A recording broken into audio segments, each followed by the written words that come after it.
Ozempic, Wegovy, Mounjaro, and Zepbound. These drugs have completely transformed the way we treat obesity. People are losing 20, even 25% or greater of their body weight. But here's the question that a brand new Lancet study is finally answering in detail. What happens when you stop? The weight comes back, but how much? How fast? And does it depend on which drug you were on? The data is in, and if you or someone you know is on one of these medications, this is essential viewing. Welcome back. Today we're breaking down a major systematic review and meta-analysis just published in eClinical Medicine, part of the Lancet family. Researchers pulled data from 18 separate randomized controlled trials covering over 3,700 patients to map exactly what happens to your body, your weight, blood sugar, blood pressure, and cholesterol after you stop GLP-1 receptor agonists. Let's get into it. GLP-1 receptor agonists are a class of drugs that mimic a natural gut hormone released after eating. That hormone tells your brain you're full, slows your digestion, and helps regulate blood sugar. The results in clinical trials have been historic. The main players you've heard of, Semaglutide, that's the active ingredient in Ozempic for diabetes and Wegovy for weight loss. Liraglutide, sold as Victoza for diabetes and Saxenda for obesity. And then there's Tirzepatide, sold as Mounjaro for diabetes and Zepbound for obesity. Tirzepatide is actually a dual agonist. It targets both the GLP-1 receptor and a second receptor called GIP, which is why it tends to produce even more dramatic weight loss than semaglutide alone. The problem, about half of all patients stop taking these drugs within the first year. Costs, side effects, insurance issues, or the belief that once they've hit their goal weight, they're done. So what actually happens next? This study pulled together 18 gold standard randomized controlled trials in over 3,700 participants to answer that question across 3 patient groups: people with obesity, people with type 2 diabetes, and people with type 1 diabetes. And here's what they found. For people with obesity, after stopping, the average weight gain was 5.63 kilograms, about 12.5 pounds. But that's the average. Waist circumference expanded by nearly 4 centimeters, BMI climbed, fasting blood sugars went up, and blood sugar control measured by A1C worsened by 0.25 percentage points, a meaningful deterioration. For people with type 2 diabetes, weight gain was more modest, around 2 kilograms, nearly 4.5 pounds, but their A1C, the long-term blood sugar marker, rose by 0.65%. For a diabetic patient, that's a clinically significant backward step. And the longer you wait after stopping, the worse it gets.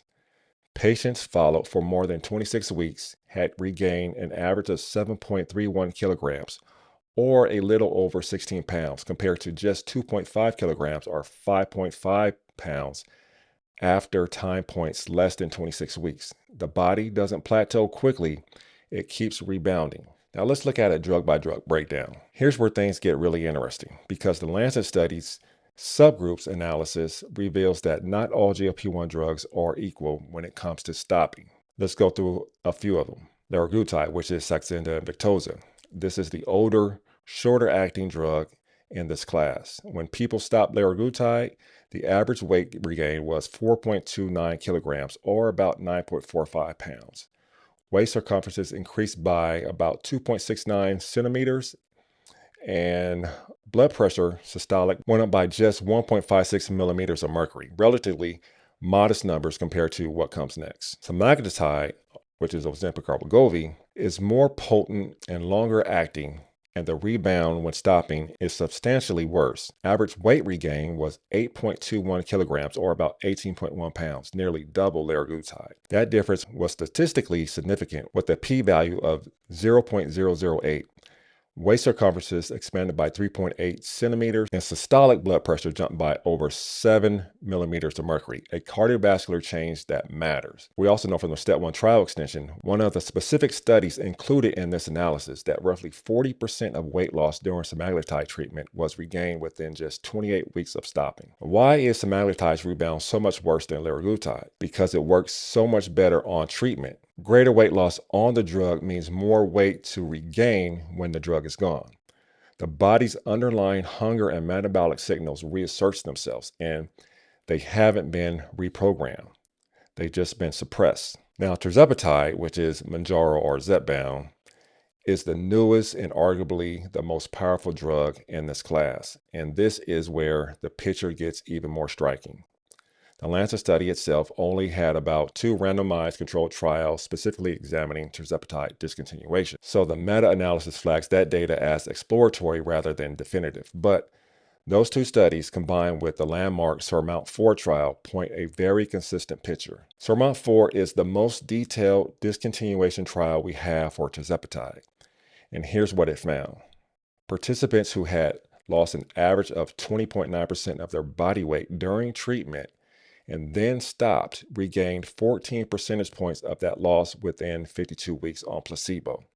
In other words, they gave back the vast majority of what they had lost. More specifically, 82.5% of people who stopped Tirzepatide had regained at least 25% of their lost weight within 1 year. About a third had regained between 50 and 75% of their lost weight, and roughly a quarter had regained at least 75% of it. Only about 17% of those who stopped managed to keep most of their weight off. And critically, the cardiometabolic benefits reversed in step with the weight regain. The more weight that came back, the more blood pressure, blood control, triglycerides, and insulin resistance reverted towards where they were before treatment started. Those who regained over 75% of their lost weight had cardiometabolic markers essentially return to their baseline. The Lancet report specifically notes that the original Surmount-4 data showed more than 50% of Tirzepatide weight loss rebounded over 52 weeks, making Tirzepatide's withdrawal profile similar in pattern to Semaglutide's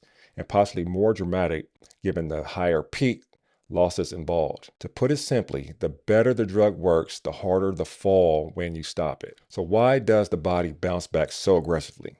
This comes down to a fundamental misunderstanding many people have about obesity. Obesity isn't simply a failure of willpower or a calorie math problem. It involves disrupted signaling between your gut, your fat tissue, and your brain. Hormones that regulate hunger, including your natural GLP-1, are dysregulated. These drugs correct that dysregulation artificially. So when you remove the drug, those dysregulated signals return. Hunger comes back, metabolism adjusts, and the weight follows. Your body has a kind of defended set point. The drug moves you off of it, but the set point itself hasn't changed. Stop the drug and the biology pulls you back. The Lancet authors also raise a specific safety concern worth noting. Rapid weight regain after stopping these drugs has been linked to a rare but serious condition called idiopathic intracranial hypertension, elevated pressure inside of the skull. It's a reminder that metabolic consequences of stopping aren't just cosmetic. The Lancet authors are clear. Treatment guidelines need to catch up. Right now, there's extensive guidance on how to start and titrate these drugs, almost none on how to stop them and what should happen after. That's a gap that needs to be closed. A few key takeaways from this research. First, these medications may need to be viewed as chronic therapies, more like blood pressure or cholesterol medication than a short-term course of antibiotics. Just as stopping a blood pressure drug doesn't fix hypertension, stopping a GLP-1 drug doesn't cure obesity. Second, lifestyle interventions matter most at the point of discontinuation. Patients who maintain dietary discipline and physical activity fare better than those who didn't. Now, that's not a magic bullet, but it does blunt the rebound. Third, transitioning to a different metabolic medication rather than stopping cold may help. Observational studies suggest that sequential or combination drugs strategies can often soften the rebound effect. Fourth, and this is an important nuance, real-world data does suggest the rebound is somewhat less severe than what clinical trials show. That's partly because trial participants tend to lose more weight to begin with, and partly because real-world patients often pursue other weight management strategies after stopping. But the underlying trend is the same. Weight comes back and the health markers reverse. Now, none of this means GLP-1 drugs are a bad idea. In fact, they're great, at least in my opinion. The cardiovascular and metabolic benefits, while on them, are extraordinary and well proven. These are genuinely transformative medications, but the The conversation around them has been missing a critical chapter, and this Lancet meta-analysis, along with the Surmount 4 data on Tirzepatide, is starting to fill that in. If you're on one of these medications or considering starting, the most important thing you can do is have an honest conversation with your doctor about what stopping looks like and whether stopping is actually the plan at all. Share this video with someone who needs to hear it and subscribe for more breakdowns like this. See you on the next one.